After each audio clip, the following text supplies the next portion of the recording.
नमस्कार। चलिए आज बात करते हैं उस भयानक जंग की जिसने 20वीं सदी का नक्शा हमेशा के लिए बदल कर रख दिया। हम बात कर रहे हैं प्रथम विश्व युद्ध की।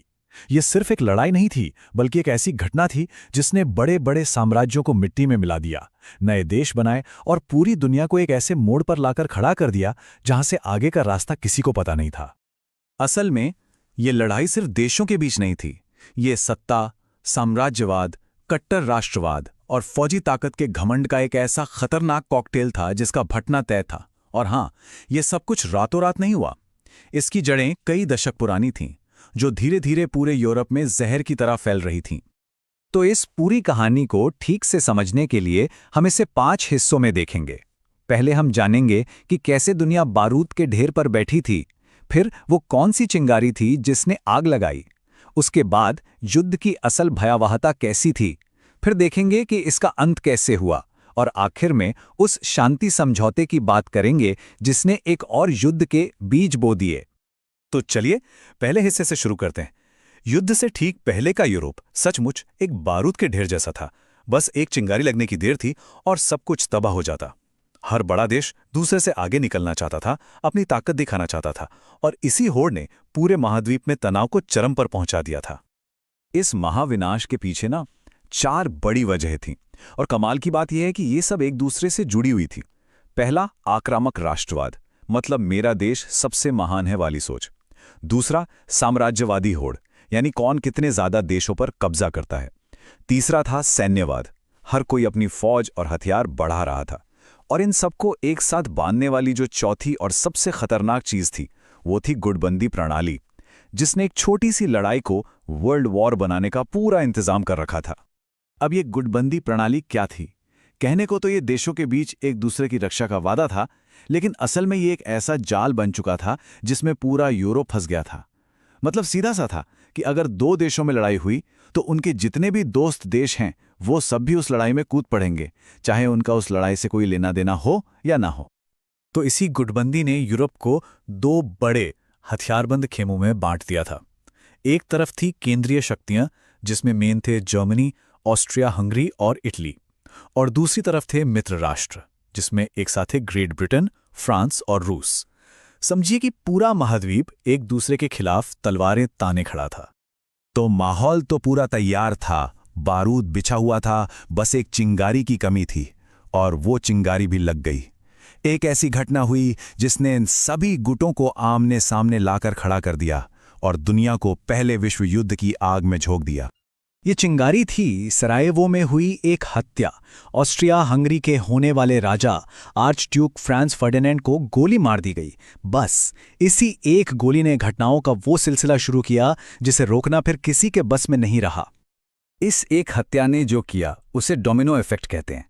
मतलब एक के बाद एक सब कुछ गिरता चला गया, और इतनी तेजी से कि किसी को कुछ सोचने समझने का मौका ही नहीं मिला। 1 महीने के अंदर अंदर ऑस्ट्रिया हंगरी ने सर्बिया पर हमला किया, रूस सर्बिया को बचाने आ गया, जर्मनी रूस के खिलाफ कूद पड़ा, और देखते ही देखते फ्रांस और ब्रिटेन भी इस जंग का हिस्सा बन गए। पूरा यूरोप आग की लपटों में था। तो लड़ाई तो शुरू हो गई, पर यह वैसी लड़ाई नहीं थी जैसी किसी ने सोची थी। ये कुछ और ही था। ये एक नए तरह का युद्ध था जिसकी क्रूरता ने इतिहास की सारी लड़ाइयों को पीछे छोड़ दिया।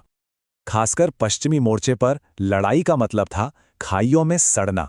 जरा सोचिए, सैनिकों को महीनों तक कीचड़, पानी और बीमारियों से भरी खाइयों में रहना पड़ता था, जहां हर तरफ लाशें और चूहे होते थे और सिर पर हर पल मौत का साया मंडराता था।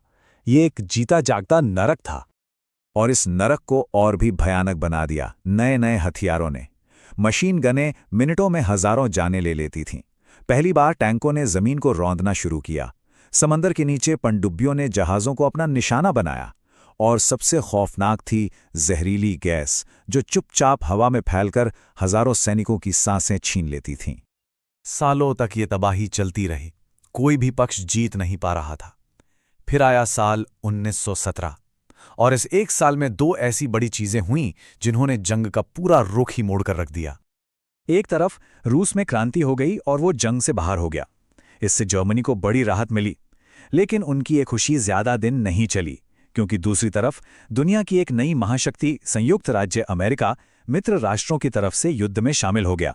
अमेरिका के आने से लड़ाई का पलड़ा पूरी तरह से एक तरफ झुक गया। अमेरिका के ताजे सैनिक, उनके हथियार और संसाधनों ने मित्र राष्ट्रों में नई जान फूंक दी। 1918 आते आते जर्मनी और उसके साथी देश बस बुरी तरह थक चुके थे। उनकी अर्थव्यवस्था तबाह हो चुकी थी, सेना की कमर टूट चुकी थी। आखिरकार 11 नवंबर 1918 को उन्होंने हार मान ली और युद्ध विराम पर दस्तखत कर दिए। 4 साल लंबी चली ये तबाही खत्म हुई। लेकिन ये शांति एक बहुत बहुत भारी कीमत पर आई थी। इस युद्ध में करीब करीब 1 करोड़ सैनिक मारे गए। जरा सोचिए, 1 करोड़! और ये तो सिर्फ सैनिकों का आंकड़ा है। इनके अलावा करोड़ों आम लोग घायल हुए, बेघर हो गए और न जाने कितनों ने अपनों को हमेशा के लिए खो दिया। और सबसे बड़ी विडंबना तो ये थी कि इस युद्ध को कहा गया था the war to end all wars, मतलब वो जंग जो सारी जंगें खत्म कर देगी। पर हुआ इसका ठीक उल्टा। इसके अंत ने एक और इससे भी ज्यादा भयानक जंग की जमीन तैयार कर दी। जो शांति संधि हुई वो अपने साथ एक कड़वी विरासत लेकर आई। ये विरासत थी वर्साई की संधि। कागज पर तो इसका मकसद दुनिया में शांति कायम करना था, लेकिन इसकी शर्तों ने शांति से ज्यादा नफरत और बदले की भावना के बीच बोए। खासकर जर्मनी के लिए ये शर्तें बहुत ही अपमानजनक थीं। इस संधि में क्या था? जर्मनी को अकेले ही पूरी जंग का दोषी ठहरा दिया गया। उस पर इतना भारी जुर्माना लगाया गया कि उसकी अर्थव्यवस्था ही बैठ गई। उसकी सेना को लगभग खत्म कर दिया गया और उसके कई जरूरी इलाके और कॉलोनियां उससे छीन ली गईं। ये सिर्फ कठोर शर्तें नहीं थीं, ये एक राष्ट्रीय अपमान था। और जाहिर है इसी अपमान और गुस्से की आग ने जर्मनी में बदला लेने की भावना को जन्म दिया। इसी माहौल का फायदा उठाकर एडोल्फ हिटलर जैसे नेता सत्ता में आए और उन्होंने दुनिया को दूसरे विश्व युद्ध की आग में झोंक दिया। इस तरह पहले विश्व युद्ध का अंत ही दूसरे विश्व युद्ध की शुरुआत बन गया। तो ये पूरी कहानी हमें एक बहुत बड़े और गंभीर सवाल के सामने लाकर खड़ा कर देती है। क्या सत्ता का खेल, राष्ट्रीय घमंड और दूसरों पर हावी होने की जिद का अंजाम हमेशा हमेशा सिर्फ तबाही होता है? प्रथम विश्व युद्ध का इतिहास शायद इसी कड़वे सच की तरफ इशारा करता है।